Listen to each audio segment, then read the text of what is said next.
బాధితులకు సహాయం చేయడం వలన అందరి బాధ్యత అని డిటిసి ఎస్ శాంతకుమారి గారు తెలియజేశారు. జాతీయ రోడ్డు మాసోత్సవాలలో భాగంగా బుధవారం కర్నూలు ప్రభుత్వ సర్వజన వైద్యశాలలో కార్యక్రమం నిర్వహించారు. కర్నూలు నగరంలో 36వ జాతీయ రోడ్డు మాసోత్సవాలు 20 రోజు కూడా కొనసాగాయి. ఈ కార్యక్రమం deputy transport commissioner S Shanthakumari ఆదేశాలతో ఆర్డీఓఎల్ భరత్ చావన్ పర్యవేక్షణలో motor vehicle inspector K Ravindrababu, MV Sudhakar రెడ్డిల ఆధ్వర్యంలో బుధవారం కర్నూలు ప్రభుత్వ సర్వజన వైద్యశాలలోని పాత లెక్చరర్ గ్యాలరీలో రోడ్డు భద్రతా మాసోత్సవాలలో భాగంగా గుడ్ సమారిటిన్ అనే కార్యక్రమాన్ని నిర్వహించారు. ఈ కార్యక్రమానికి ముఖ్య అతిథులుగా DMNHO doctor Shanthikala, GGS superintendent doctor Venkateswarlu, Kurnool traffic CI Mansooruddin హాజరయ్యారు. ఈ సందర్భంగా వారు మాట్లాడుతూ గుడ్ సమారిటిన్ అంటే ఆపదలో ఉన్న వ్యక్తికి సహాయం చేసే వ్యక్తి అని అర్థమన్నారు.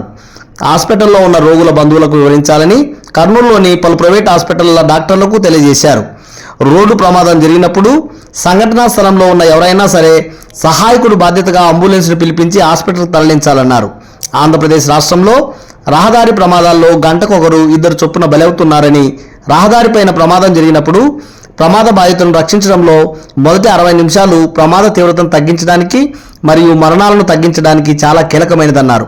రహదారి ప్రమాదం జరిగిన వెంటనే ఆ ప్రాంతంలో సంచరిస్తున్న వారెవరైనా బాధితులకు సహాయం చేసి హాస్పిటల్ తీసుకువెళ్లడానికి సంకోచిస్తారని, సహాయం చేసిన వారిని కూడా మెడికల్ లీగల్ కేసులో భాగంగా పోలీసులు, హాస్పిటల్ సిబ్బంది ఇబ్బంది పెడతారనే భయంతో చాలా మంది సహాయం చేయడానికి కూడా సంకోచిస్తారన్నారు. రహదారి ప్రమాదాల్లో సహాయం చేసే వారికి రక్షణ కల్పించడానికి నూతన చట్టం వచ్చిందని అన్నారు. ప్రాణాంతక రహదారి ప్రమాదాలలో క్షతగాత్రులను గోల్డెన్ అవర్ సమయంలో ఆసుపత్రి లేదా ట్రామా కేర్ సెంటర్కు తరలించి తగిన చికిత్సను అందించడం ద్వారా ప్రాణాలను కాపాడిన ప్రాణదాతలకు ప్రభుత్వం ద్వారా 5,000 నగదు మరియు సర్టిఫికెట్ అందించబడుతుందని తెలిపారు. ఈ స్కీము అక్టోబర్ 15, 2021 నుండి మార్చి 21, 2026 వరకు అందుబాటులో ఉంటుందన్నారు.